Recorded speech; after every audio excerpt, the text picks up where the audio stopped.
păcate.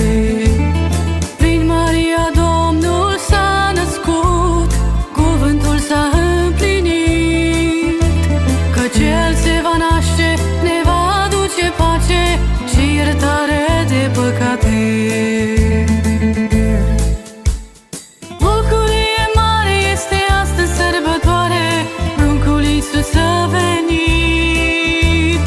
Ne-a adus speranță, ne-a adus iertare, ce bucurie mare! Bucurie mare este astăzi sărbătoare, pruncul Iisus a venit. Ne-a adus speranță, ne-a adus iertare, ce bucurie mare! Bucurie mare este astăzi sărbătoare, pruncul Iisus a venit. Ne-a